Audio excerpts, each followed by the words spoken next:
ونصلی ونسلم علی سیدنا و مولانا محمد نبی الامین المکین الکریم الرؤوف الرحیم اما بعد فاعوذ باللہ من الشیطان الرجیم بسم اللہ الرحمن الرحیم قال اللہ تبارک و تعالی فی القرآن المجید سبحان الذی اسری بعبدہ لیلا من المسجد الحرام الى المسجد الاقصى الذی بارکنا حولہ لنریہ من آیاتنا انہ هو السمیع البصیر صدق اللہ مولانا العظیم ان اللہ وملائکتہ یصلون علی النبی یا ایہا الذین آمنوا صلوا علیہ وسلموا تسلیما۔ بآواز بلند درود پاک تلاوت فرمانا۔ ایکو بند کر دیں بالکل جی ٹھیک ہے یا کوئی بند کر دیں، ایکو بند کر دیں۔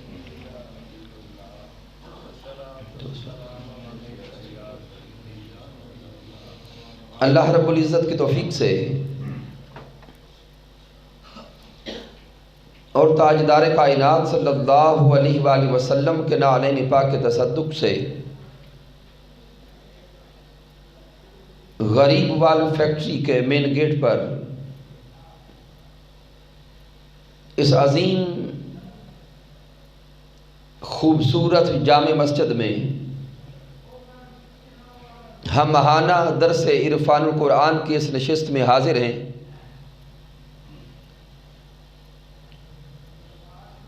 اس درس عرفان القرآن کے انعقاد پر مبارکباد پیش کرتا ہوں تحریک منہاج القرآن کے قائدین و کارکنان کو، بالخصوص جناب محترم حاجی محمد اصغر صاحب صدر تحریک منہاج القرآن، پھر ہمارے اس علاقے کی شان جناب محترم حاجی محمد الطاف صاحب، الطاف سلیم صاحب،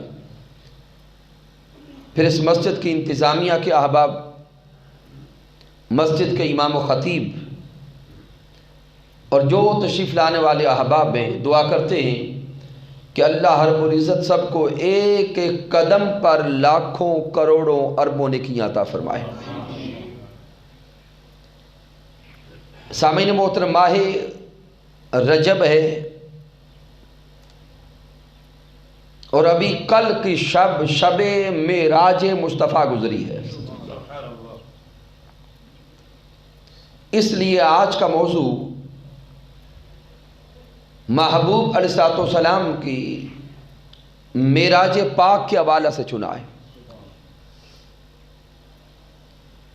معراج مصطفیٰ صلی اللہ علیہ وآلہ وسلم کیا ہے، اس پر آپ نے زندگی میں کئی بار سنا بھی ہوگا، پڑھا بھی ہوگا۔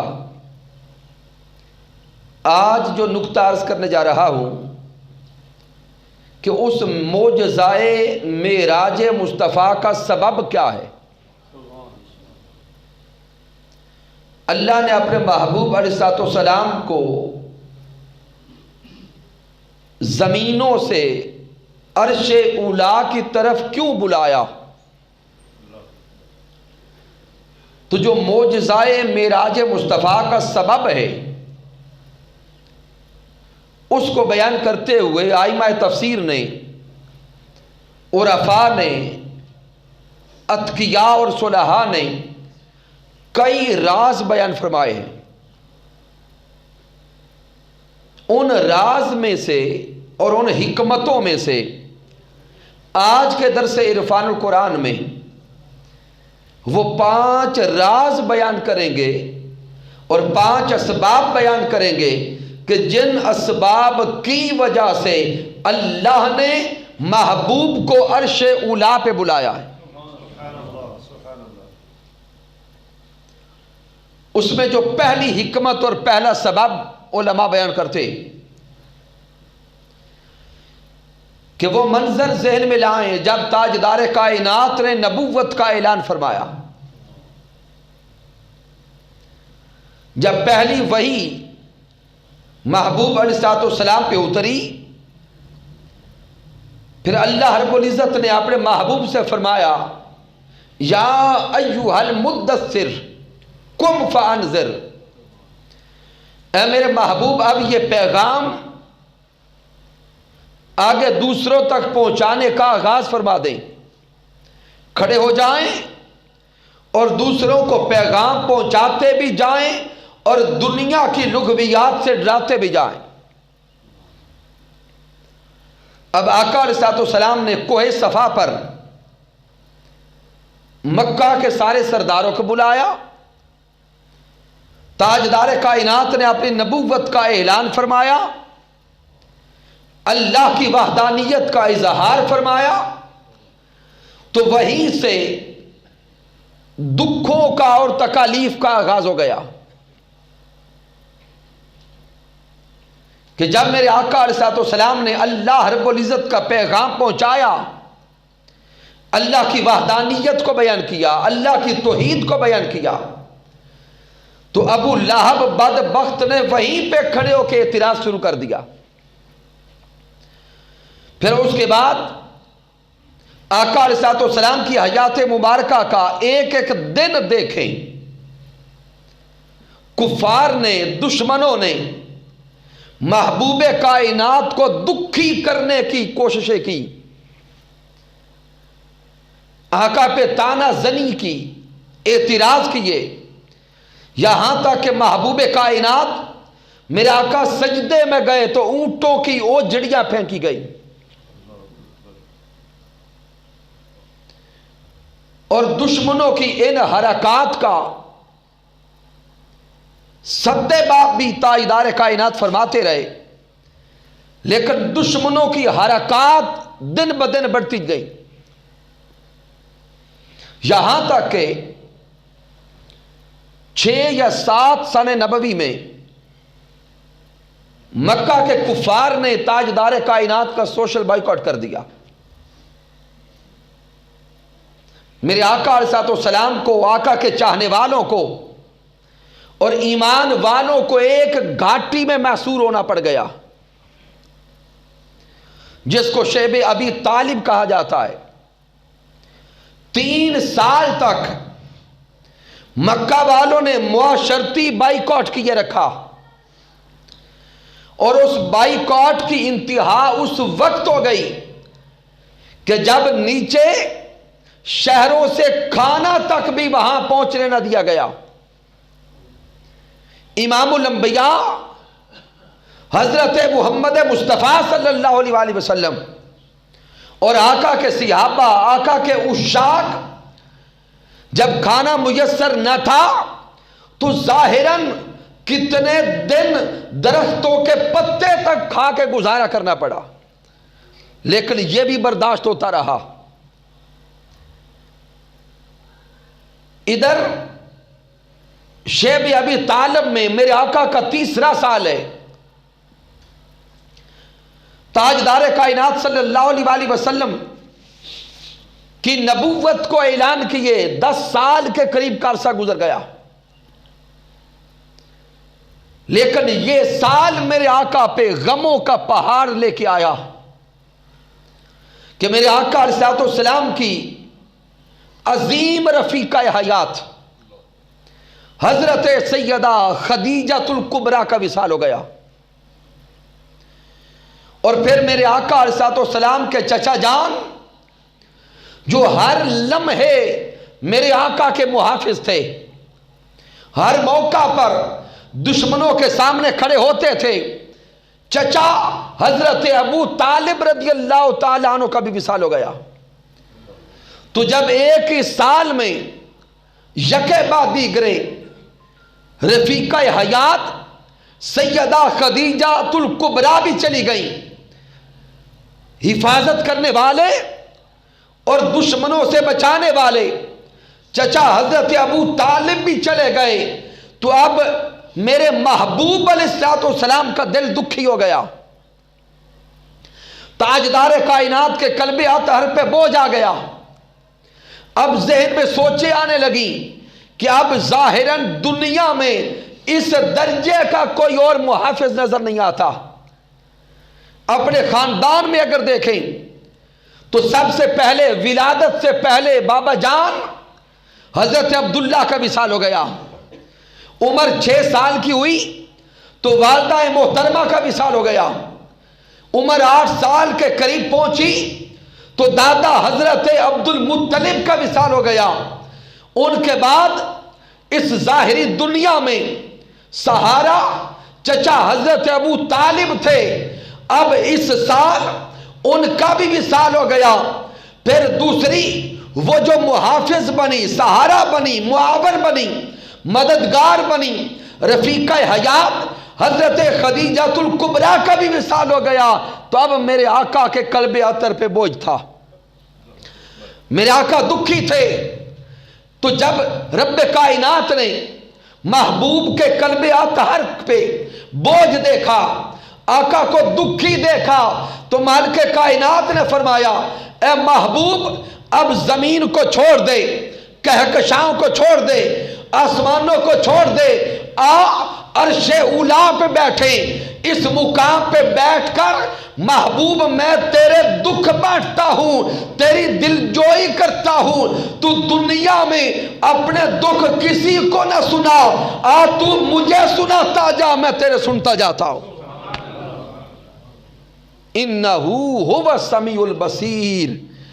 اس مقام پہ پہنچے تو محبوب سناتے جاتے تھے، وہ مولا سنتا جاتا تھا.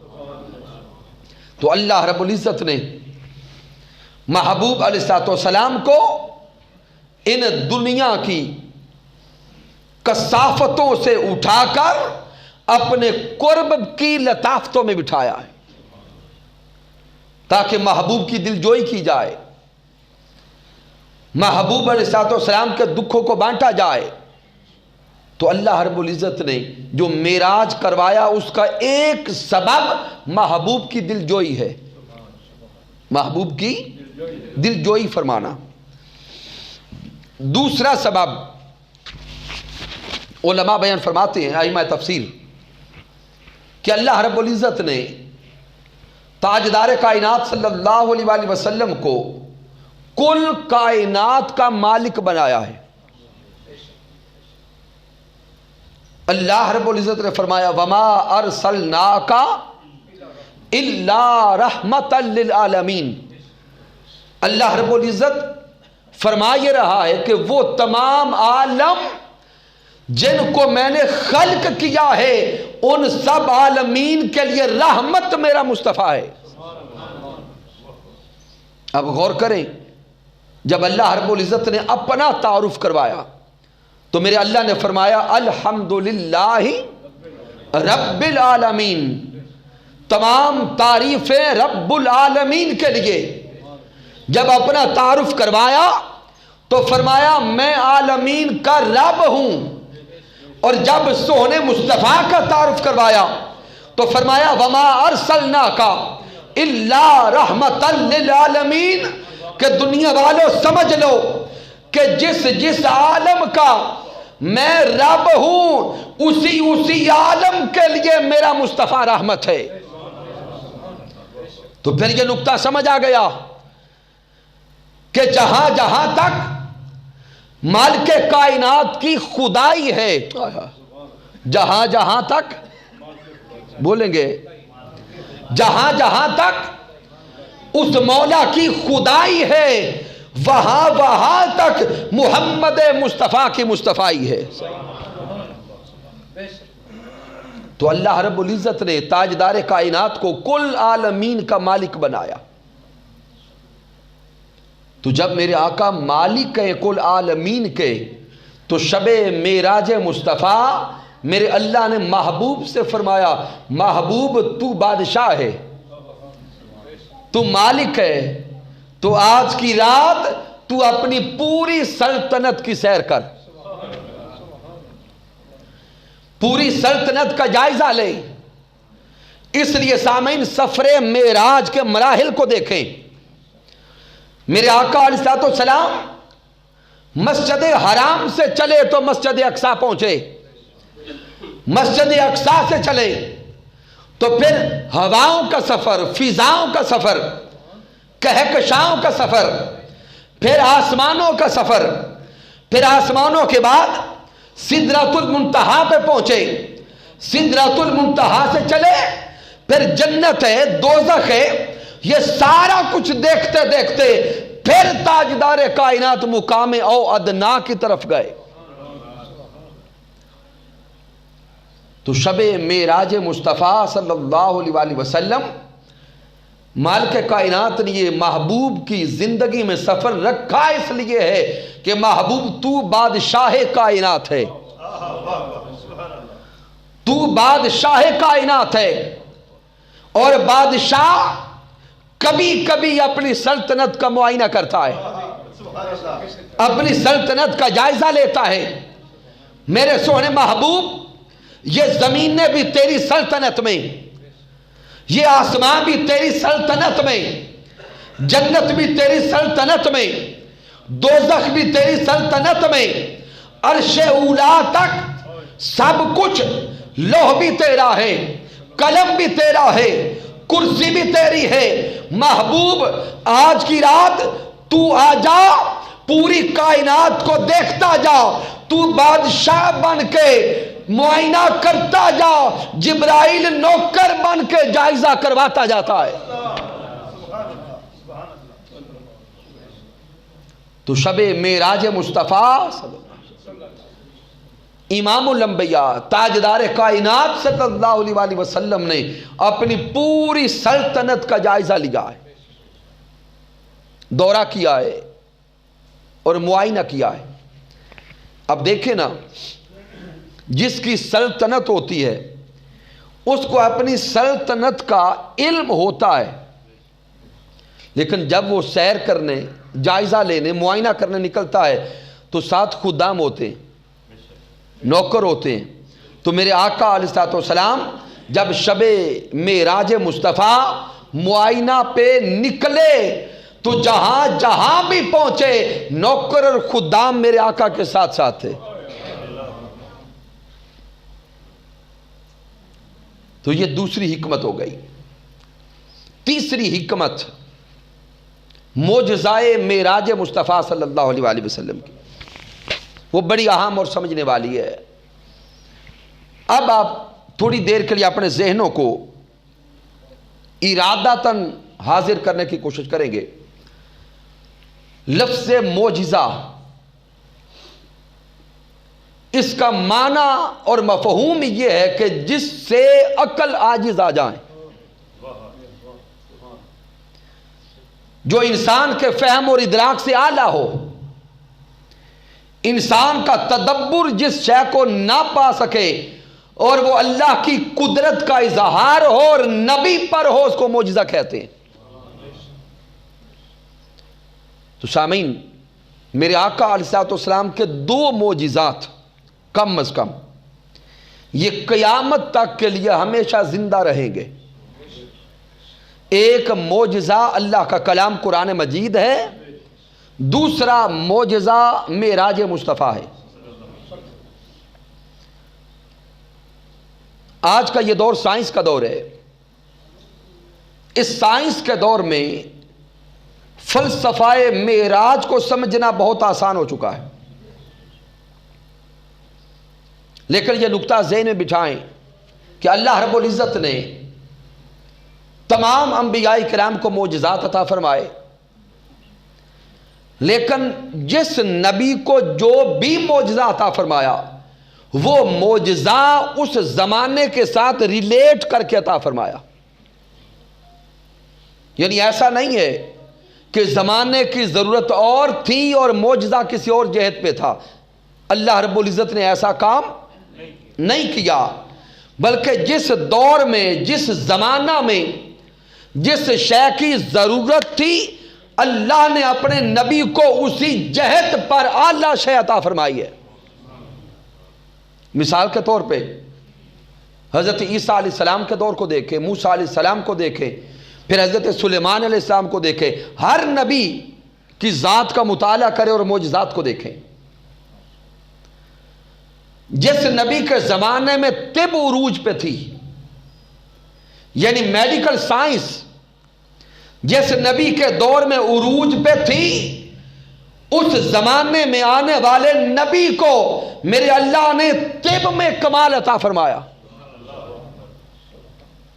یعنی اٹھائیں کہ اللہ رب العزت نے جب اس زمانے کے نبی کو طب عطا فرمائی تو وہ طب اس درجہ کی عطا فرمائی کہ پھر اس نبی کو مردے بھی زندہ کر کے دکھا کے ظاہر کروائے، کیونکہ طب کا تعلق انسان کی زندگی سے ہے۔ تو باقی سارے کے سارے معالج، ان کی حد تو اتنی تھی کہ وہ دوائی دیتے بیماری سے شفا ملتی، مرے ہوئے میں دوبارہ جان ڈالنے کی کسی حکیم اور طبیب میں سکت نہیں تھی۔ اس دور میں اللہ نے جو نبی بھیجا، اس پیغمبر کو جو معجزہ عطا فرمایا، باقی علم طب کا تو عروج تھا ہی تھا، لیکن وہ نبی، اس کا کمال یہ تھا کہ اگر کسی کی روح نکل جاتی، ظاہراً کوئی مر جاتا، تو وہ مرے ہوئے کو بھی زندہ کر کے دکھاتا، کیونکہ اس دور کا تقاضا یہ تھا۔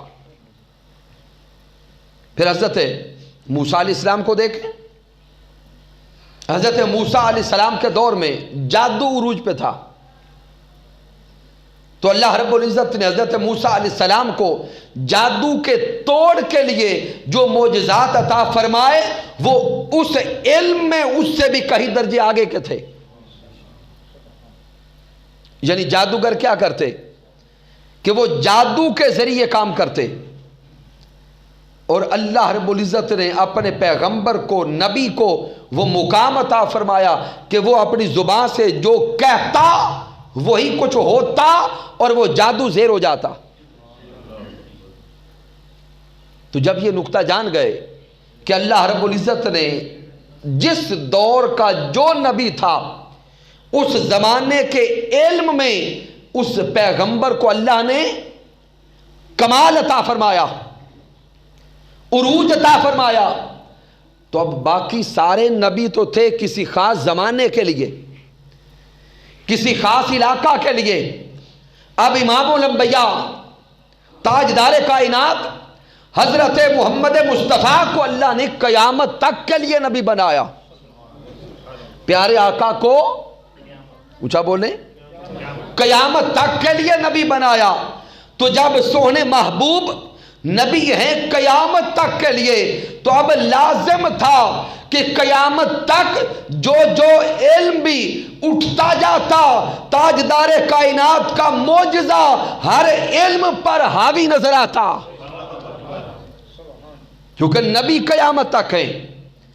اس لیے اللہ رب العزت نے ایک زندہ معجزہ قرآن مجید عطا فرما دیا کہ اب قیامت تک جو علم بھی اٹھتا جائے گا، چاہے سائنس کا علم ہو، میڈیکل سائنس کا علم ہو، کمپیوٹر سائنسز کا علم ہو، فزکس ہو، کیمسٹری ہو، بایو ہو، باٹنی، زوالوجی، جو علم عروج پاتا جائے گا، جب وہ علم اپنے کمال پہ پہنچے گا، محققین اور تخریج کرنے والے تحقیق میں جب کمال پہ پہنچیں گے اور قرآن مجید کو پڑھیں گے، تو وہ سارے علوم اللہ کے کلام کے سامنے سرنگوں نظر آئیں گے۔ ایک زندہ معجزہ تو قرآن عطا فرما دیا، اور دوسرا عظیم معجزہ معراج مصطفیٰ عطا فرما دیا۔ اب سوچیں اس سائنس کے دور میں معراج کو سمجھنا بہت آسان ہو گیا ہے۔ کیوں؟ 1905 میں ایک سائنسدان نے ایک تھیوری پیش کی تھی جس کو نظریہ اضافیت کہا جاتا ہے. سائنسدان کا نام مشہور ہے، آپ جانتے ہوں گے، آئنسٹائن نے تھیوری آف ریلیٹیوٹی، اضافیت کا نظریہ بیان کیا. اس میں آئنسٹائن کہتا ہے کہ سب سے تیز رفتار شے جو ہے کائنات میں وہ روشنی ہے. کیا ہے؟ روشنی. اور جب روشنی کی رفتار کو ناپا گیا، میئر کیا گیا، تو 1,86,000 میل پر سیکنڈ یہ رفتار ہے روشنی کی.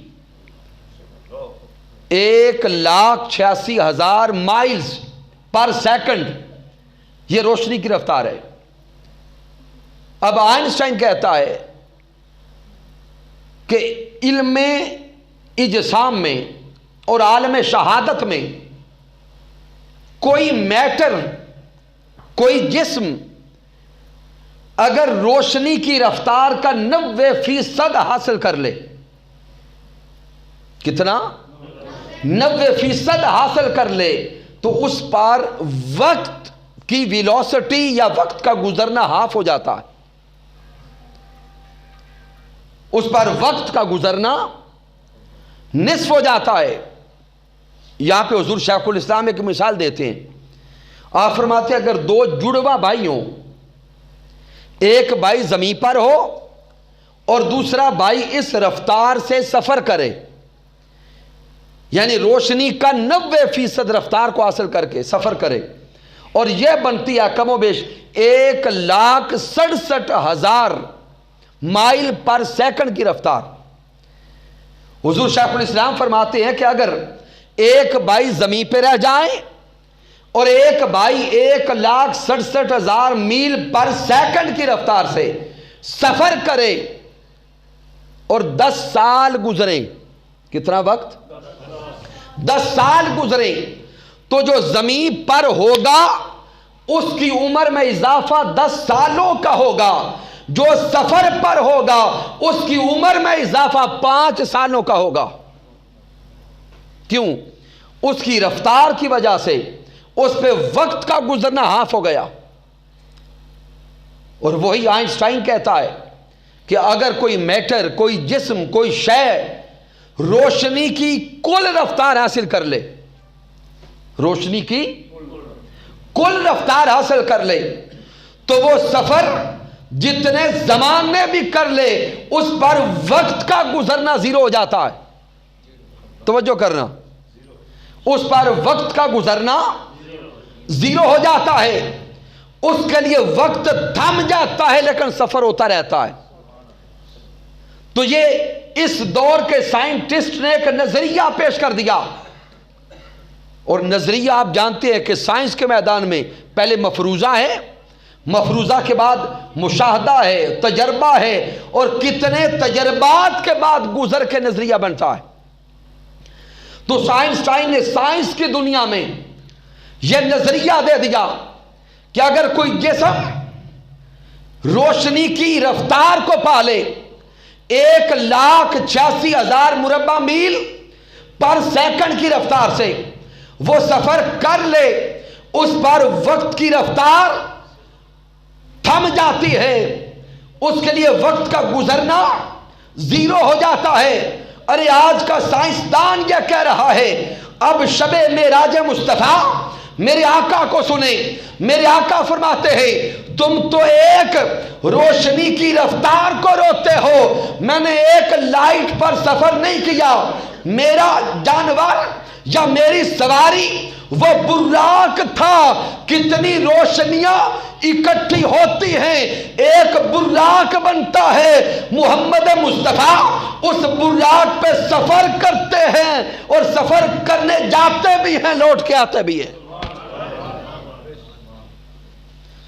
اب آقا علیہ السلام کے الفاظ پہ غور کریں. میرے آقا علیہ السلام نے فرمایا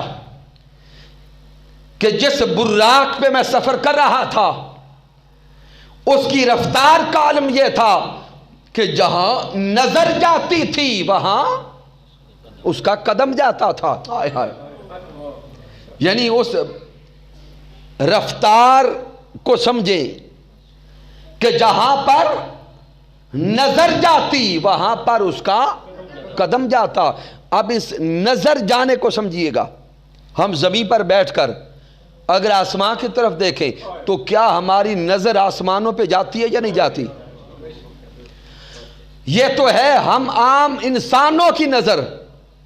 تو اب یہاں پہ نظر اگر میرے آقا نے فرمایا کہ اگر میری نظر جہاں پہ جاتی وہاں براق جاتا تو پھر دیکھیں آقا کی نظر کا کمال کیا ہے.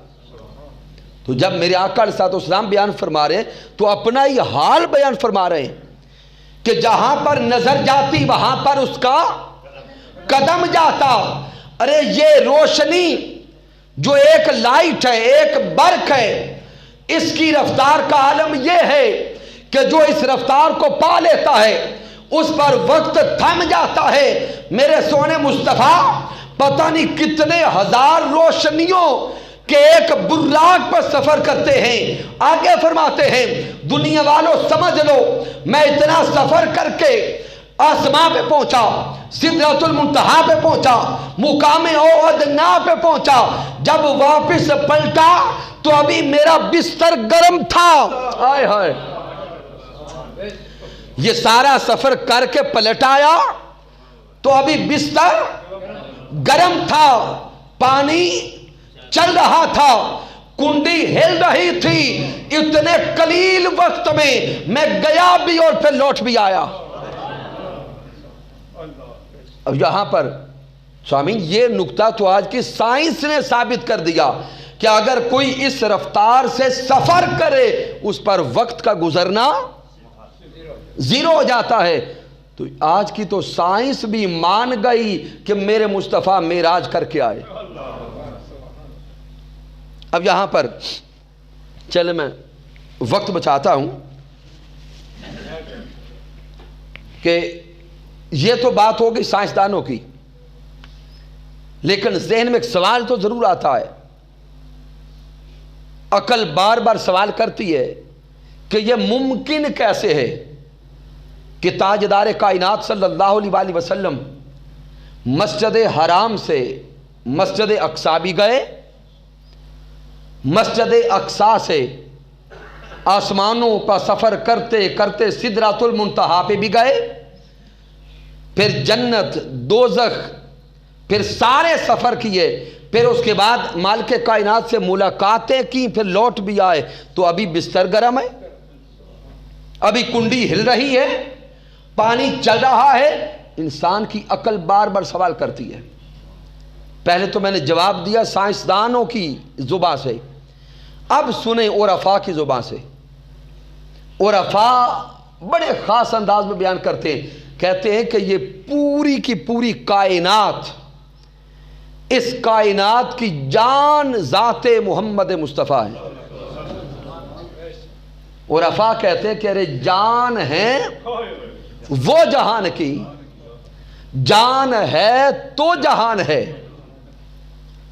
بڑے خوبصورت انداز میں بیان کرتے ہیں کہ آقا علیہ الصلوۃ والسلام جب شب معراج مصطفیٰ اس عالم شہادت سے نکلے تو جو شے جہاں تھی وہیں پہ رک گئی.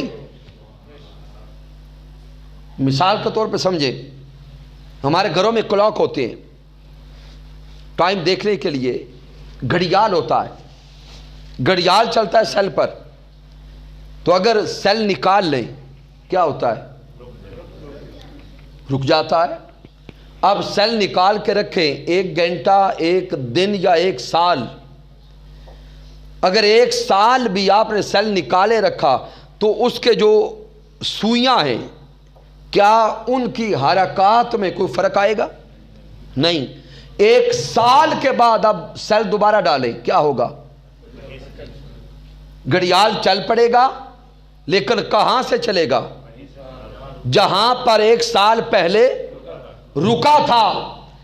بلا تشبیہ و بلا مثال تاجدار کائنات صلی اللہ علیہ وآلہ وسلم جب شب معراج مصطفیٰ اس کائنات سے نکلے تو جو شے جہاں تھی وہیں پہ تھم گئی، وہیں پہ رک گئی۔ اب لوگ سوال کرتے ہیں کہ آقا کیا اسی لمحے پلٹ آئے؟ ساتھ ایک اور سوال جوڑتا ہوں، لوگ کئی اعتراض کرتے ہیں کہ اگر اللہ سونے محبوب کا محب ہے اور تاجدار کائنات اس اللہ کے محب ہیں، اگر رشتہ دونوں میں محبت کا ہے تو پھر یہ کیسے ممکن ہے کہ ملاقات ایک لمحے کی ہو؟ بھئی سوچیں نا، دنیا کے دو یار مل بیٹھے تو کیا وہ چند لمحے کے لیے ملاقات کرتے ہیں؟ نہیں، دنیا کے محبت کرنے والے اگر بیٹھ جائیں تو رات گزر جاتی ہے، وقت کا احساس نہیں ہوتا، نہ باتیں ختم ہوتی ہیں، نہ چاہتیں ختم ہوتی ہیں، نہ پیار ختم ہوتا ہے۔ تو اگر دنیا کے دو محب بیٹھ جائیں تو وقت کا احساس نہیں ہوتا، تو یہ کیسے ممکن ہے کہ حقیقی کائنات کے سب سے بڑے محب ملے ہوں، سب سے بڑے محبوب ملے ہوں، تاجدار کائنات اور مالک کائنات ملے ہوں، اور ایک لمحہ لگاؤ یا لمحے کا بھی کچھ حصہ؟ تو سامعین یہ ممکن نہیں ہے۔ یہ سوال تو دنیا والوں کے ذہن میں پیدا ہوتا ہے، لیکن سادہ سا جواب ہے، یہ کائنات تو رکی تھی، یہاں نہ وقت چل رہا تھا، نہ سورج چل رہا تھا، نہ چاند چل رہا تھا، نہ حرکت تھی، نہ کوئی حرکت کرنے والا تھا۔ میرے مصطفیٰ وہاں کتنی گھڑیاں ٹھہرے یہ گھڑیوں کو بھی پتہ نہیں ہے۔ میرے مصطفیٰ وہاں کتنے سال ٹھہرے یہ سال بھی نہیں جانتے۔ میرے مصطفیٰ وہاں کتنے زمانے ٹھہرے یہ زمانے نہیں جانتے۔ ہاں زمانوں کے بعد جب میرے مصطفیٰ واپس پلٹے تو جو شے جہاں رکی تھی پھر وہیں سے آگے چل پڑی۔ تو محبوب علیہ السلام کہ معراج کی تیسری حکمت یہ ہے کہ علم ترقی کرتا کرتا جس دور میں بھی جس کمال پہ پہنچے، وہ علم جب اپنی انتہا کو پہنچ جائے اور آگے پردہ اٹھا کے دیکھے تو سامنے رخ مصطفیٰ نظر آئے، سامنے رخ ودوحا نظر آئے۔ تو اس لیے اللہ رب العزت نے محبوب علیہ السلام کو یہ زندہ و جاوید ایسا معجزہ عطا فرمایا ہے کہ سائنس بھی یہاں پر آقا کے قدم چومتی ہوئی نظر آتی ہے۔ اب معجزہ معراج مصطفیٰ صلی اللہ علیہ وآلہ وسلم کی چوتھی حکمت کو جانیں۔ سامعین، اللہ رب العزت نے کم و بیش 1,24,000 انبیاء کو مبعوث فرمایا۔ ہر نبی زمین پہ آ کر اللہ کی وحدانیت کی خبر دیتا رہا، اللہ کے ایک ہونے کا اعلان کرتا رہا، اور ہر نبی کو اس نبی کی قوم والے یہی پوچھتے رہے کہ کیا آپ نے اللہ کو دیکھا ہے؟ کیا جن چیزوں پہ ایمان لانے کا ہمیں حکم دے رہے ہیں کیا ان ساری چیزوں کو آپ نے آنکھوں سے دیکھا ہے؟ سامعین، جو ایمان کے بنیادی اجزاء ہیں وہ آدم علیہ السلام سے لے کے آج تک وہی ایک ہے۔ آمنت باللہ وملائکتہ وکتبہ ورسلہ وبالیوم الآخر والقدر خیرہ وشرہ من اللہ تعالی والبعث بعد الموت۔ تو سامعین، ہر نبی کی قوم کے لوگ سوال کرتے رہے کیا فرشتوں کی بات کرتے ہیں، کیا فرشتوں کو دیکھا ہے؟ چلے فرشتوں کو تو دیکھا ہوگا۔ اب اسی طرح کے سارے وہ سوالات کرتے کرتے انتہا پہ جاتے۔ کئی قوموں نے تو یہ دعویٰ کیا اگر آپ کا رب واقعی ہے تو ہمیں دکھائیں۔ حضرت موسیٰ علیہ السلام کی قوم کو دیکھیں، وہ سارے اڑ گئے تھے۔ انہوں نے حضرت موسیٰ علیہ السلام کو یہی کہا تھا ہم تو رب مانتے ہیں دیکھ کر، تو اگر آپ کا رب واقعی ہے تو ہمیں دکھا دیں۔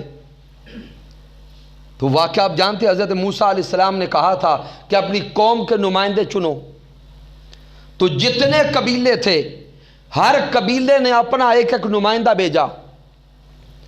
حضرت موسیٰ علیہ السلام پہنچے لے کے کوہ طور پر. مالک کائنات نے صفاتی اور انعکاسی تجلی بھیجی.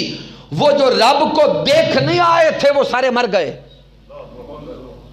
برداشت نہ کر سکے. حضرت موسیٰ علیہ السلام بے ہوش ہو گئے.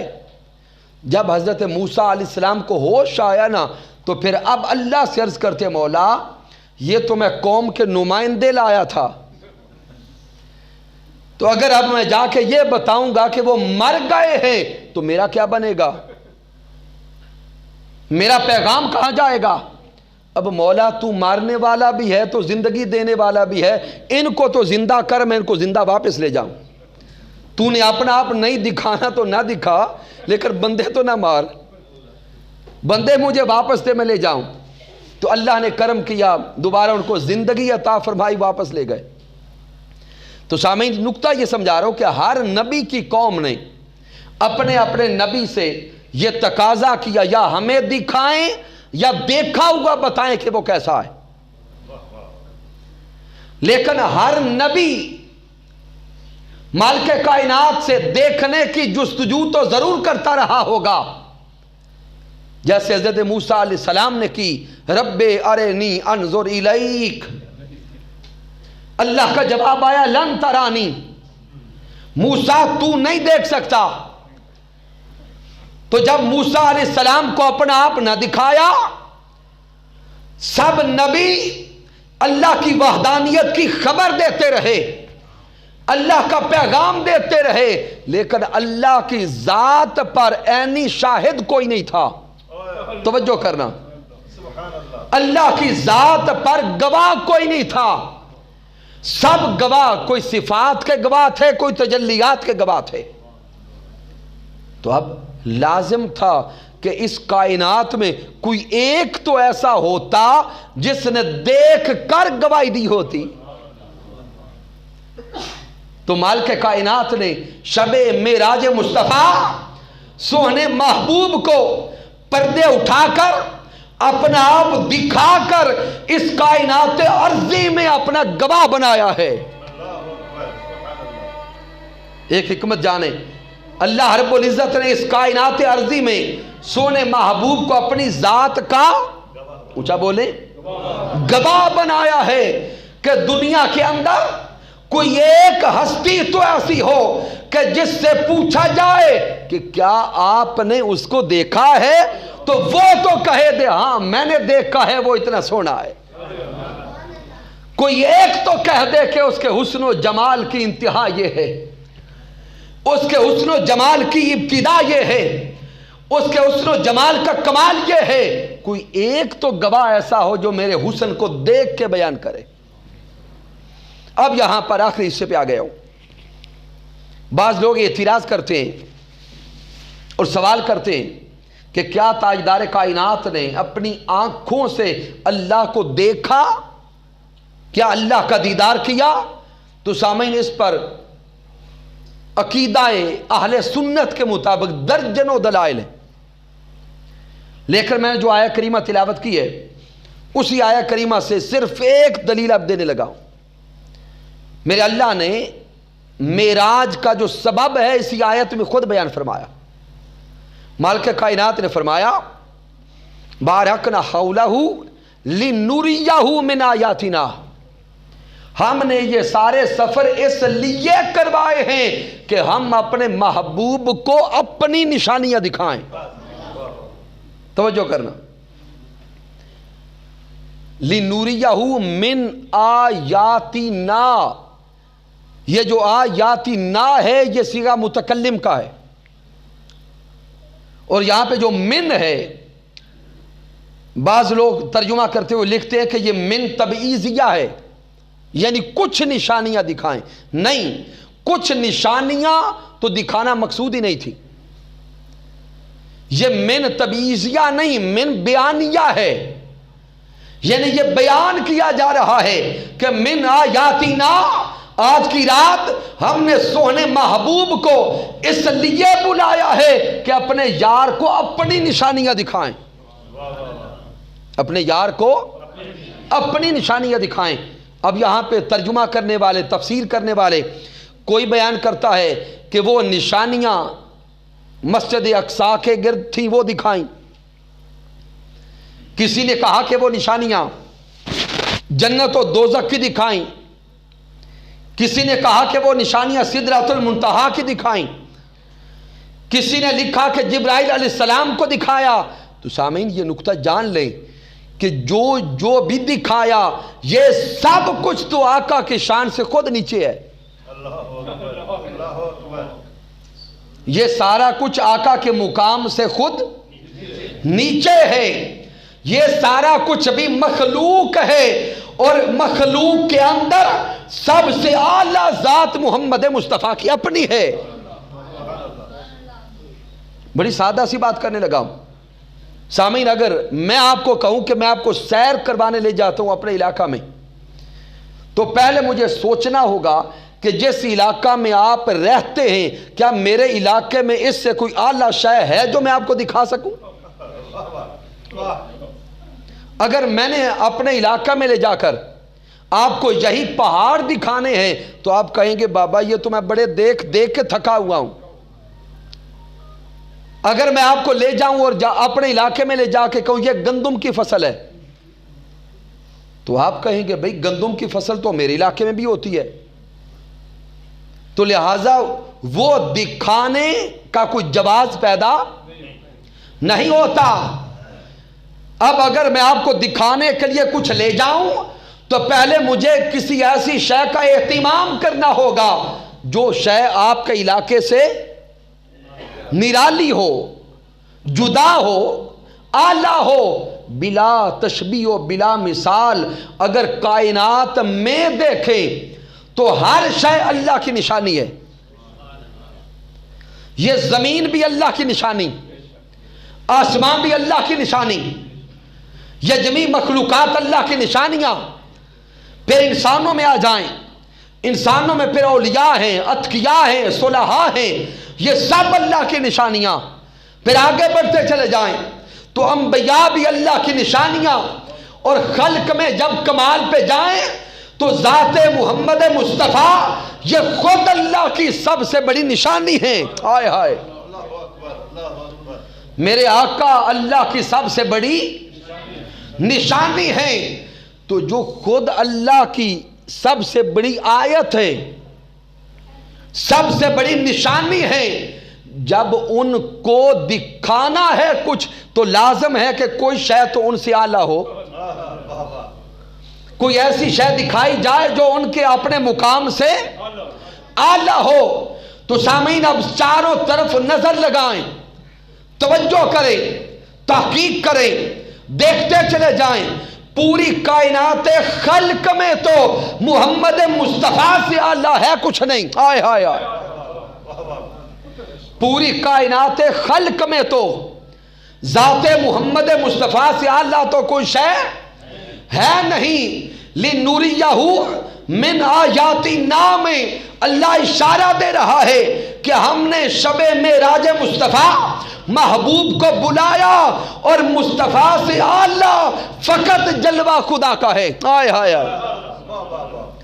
ذات مصطفیٰ سے اعلیٰ فقط ذات خدا کی ہے، فقط مقام خدا کا ہے، فقط ذات اللہ کی ہے۔ تو اس لیے معراج مصطفیٰ کی رات میرے اللہ نے محبوب کو مقام او ادنا پہ بلا کے سارے پردے اٹھا کے محبوب کو اپنا آپ دکھا دیا۔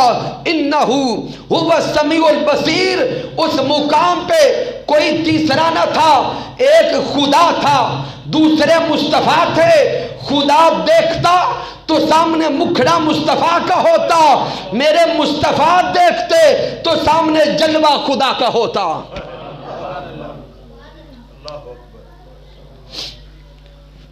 لِنُرِيَّهُ مِنْ آیَاتِنَا، ان الفاظ میں اللہ رب العزت نے پردے اٹھا دیے کہ کائنات والو سمجھ لو، شب معراج مصطفیٰ میں نے محبوب سے کلام پردوں میں رہ کر نہیں کیا، پردے اٹھا کے کلام کیا، محبوب دیکھتا تو سامنے جلوہ میرا ہوتا، میں دیکھتا تو سامنے مکھڑا محبوب کا ہوتا، مصطفیٰ کلام کرتا تو میں سنتا، میں کلام کرتا تو محبوب سنتا۔ وہاں پہ پھر راز و نیاز کی باتیں ہوئی، محبتوں کی باتیں ہوئی، پیار کی باتیں ہوئیں۔ اب یہ وہ مقام تھا جہاں پہ کوئی مقام بھی نہ تھا، تو یہاں پہ ایک ہی راز کی بات اب میں اینڈ پہ عرض کرنے لگا ہوں۔ نمازیں عطا ہوئیں، سلام عطا ہوئے، اللہ کے کرم عطا ہوئے، وہ ساری اپنی جگہ پر، لیکن ایک اشارہ دینے لگا ہوں جس کو مفسرین نے بیان کیا کہ حضرت عائشہ صدیقہ رضی اللہ تعالیٰ عنہ بیان فرماتی ہیں کہ ایک دن آقا علیہ السلام مجھ سے اتنے خوش ہوئے کہ میرے آقا نے فرمایا عائشہ آج مانگ جو مانگتی عطا کرتا۔ وہ امہات المومنین ہیں، سوچ میں پڑ گئیں کہ میں مانگوں تو کیا مانگوں، کائنات کا سب سے بڑا خزانہ تو آقا کی ذات میں میرے پاس ہے، اب میں آقا سے بڑھ کے کیا مانگوں؟ تو آپ نے ذہن میں سوچا کہ میں یہ مشورہ اپنے والد محترم حضرت ابوبکر صدیق سے کرتی ہوں۔ تو آپ اپنے والد محترم حضرت ابوبکر صدیق رضی اللہ تعالیٰ عنہ سے مشورہ کرنے آئی کہ آقا بڑے خوش ہیں۔ آقا نے فرمایا کہ مانگ کیا مانگتی ہے؟ تو آپ مشورہ دیں میں آقا سے کیا مانگوں؟ تو حضرت ابوبکر صدیق رضی اللہ تعالیٰ عنہ وہ ہم راز مصطفیٰ تھے۔ حضرت صدیق اکبر اپنی بیٹی سے فرماتے ہیں کہ آج اگر محبوب اتنے خوش ہیں تو جا کے یہ عرض کر محبوب وہ معراج کی، خلوت کی، راز کی باتیں جو آپ نے کسی سے نہیں بیان کی وہ عطا فرمائے، ان میں سے کچھ عطا فرما دیں۔ تو جب حضرت عائشہ صدیقہ رضی اللہ تعالی عنہ نے پوچھا نا تو میرے آقا مسکرائے کہ یہ مشورہ دینے والا بھی کوئی اپنا ہی ہے۔ تو اب وہ نکتہ سمجھیے گا، میرے آقا نے فرمایا کہ اللہ نے اتنا کرم کیا کہ مالک کائنات نے فرمایا کہ محبوب آپ کی امت کا کوئی فرد اگر کسی کے دکھ میں دکھی ہو جائے گا، آپ کی امت کا کوئی فرد کسی کو دکھی دیکھ کر اس کے دکھ مٹانے کے لیے قدم نہ بھی اٹھا سکے، ایک ہے کسی کے دکھوں کا مداوع کرنا، دکھ مٹا دینا، وہ عملاً کام ہے، لیکن اللہ نے فرمایا محبوب آپ کی امت کا کوئی فرد اگر کسی کے دکھ نہ بھی مٹا سکا لیکن اس کو دکھی دیکھ کر دکھوں میں شریک ہو گیا، بس اتنے عمل کا اجر یہ ہے کہ اس کی ساری زندگی کے گناہ مٹا کے اس کو نیکیاں عطا کر دی جائیں۔ اب دیکھیں کہ اللہ نے ہم پہ کتنے کرم کی، اور یہاں بھی اشارہ انسانیت کی طرف ہے۔ ہمارے آقا ہمیں انسان بنانے آئے ہیں، اور تحریک منہج القرآن اس صدی کے اندر پھر سے انسانیت کا پیغام لے کے اٹھی ہے۔ تحریک منہج القرآن اس مادیت کے دور میں، اس فتنہ و فساد کے دور میں، اس انتہا پسندی اور دہشت گردی کے دور میں پھر آقا کی محبت کا پیغام لے کر اور آقا کی سیرت کا پیغام لے کر اور انسانیت کا پیغام لے کے اٹھی ہے کہ اس دنیا میں بسنے والوں خدا کے لیے ایک دوسرے کے گلے نہ کاٹو بلکہ ایک دوسرے کے دکھوں میں شریک ہو کے دکھ بانٹا کرو۔ حضور شیخ الاسلام ڈاکٹر محمد طاہر القادری مدث اللہ علیہ، ان کا رونا اس صدی میں اس قوم کے لیے ہے، اس نوجوان نسل کے لیے ہے کہ آؤ انتہا پسندی کی آگ سے خود کو بچاؤ، فرقہ واریت کی آگ سے خود کو بچاؤ، افراتفری کی آگ سے خود کو بچاؤ، دوسروں کو مارنے قتل کرنے کو چھوڑو، ہاں کوئی گرتا ہے تو اس کو تھامنا سیکھو، بے سہاروں کا سہارا بننا سیکھو۔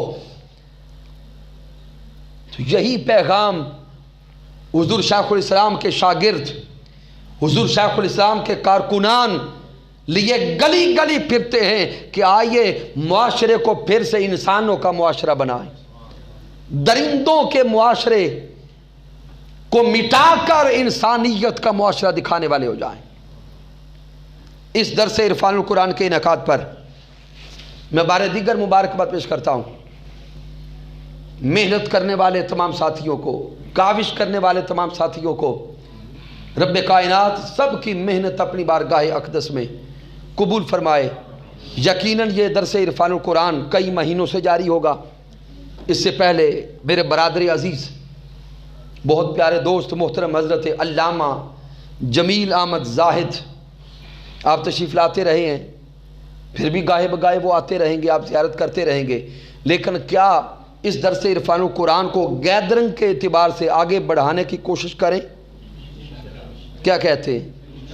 اگر اس میسج کو آگے بڑھنا چاہیے تو ارادہ کریں اللہ اور اس کے رسول کی بارگاہ کے لیے کہ آئندہ درس عرفان القرآن کے موقع پر سارے ساتھی اپنے ساتھ دو دو ساتھیوں کو لائیں گے، محنت کریں گے انشاءاللہ تعالی۔ کی محمد سے وفا تو نے تو ہم تیرے ہیں، یہ جہاں چیز ہے کیا لوح و قلم تیرے ہیں۔